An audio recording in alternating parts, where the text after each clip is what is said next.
In a second round interview, and frankly, even in a first to an extent, but certainly in a second round, research the company that you're going to interview for. You should have been on their website, and not just the homepage. You should have really looked in and dug in a little bit. If you can, go on LinkedIn, look up the people who are going to be interviewing if you know who they are. We want to see people who are engaged and frankly who are as interested in us as we might be in them.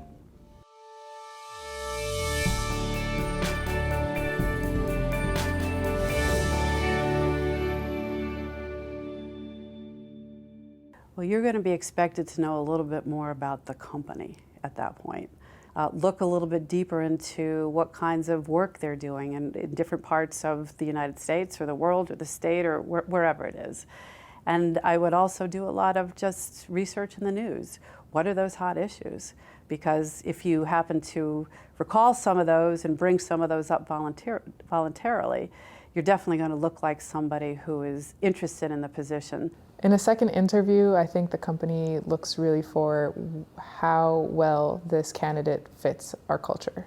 So knowing about the company is definitely really helpful. If I've invited someone back for a second interview, it probably means that they did impress me, but perhaps there are other candidates that also impressed me. You're inviting them back to really dig in a little bit deeper into maybe their experiences or their personality.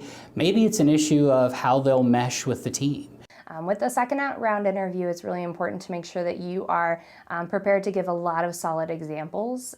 Examples are always important, but with the second round, they're probably going to be probing a little bit more on things that maybe they didn't get as deep on previously. So any experiences that you have that pertain specifically to that role or specifically to that company, if you've worked with them in the past, that's going to be really important and helpful for you in getting past that. If they're asking you for a second round, they want to get a better idea of who you are.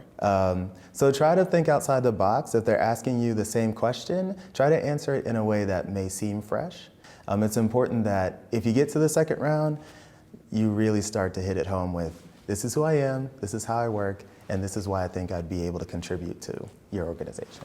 Talk to how your past experience, although it may not be, direct job experience coming out of school, how any classes or projects or anything that you have done could correlate to what they're asking for in the job description. So as the interview is being set up via email, via phone call, I would ask for an agenda, just so you know who you're speaking to. You can do your research. So whether that's LinkedIn, maybe you guys have a mutual connection, things like that create quick relationship, good first impression. Maybe you guys went to the same school, know a lot of the same people. So that is something I would definitely ask for, and especially who you're meeting with.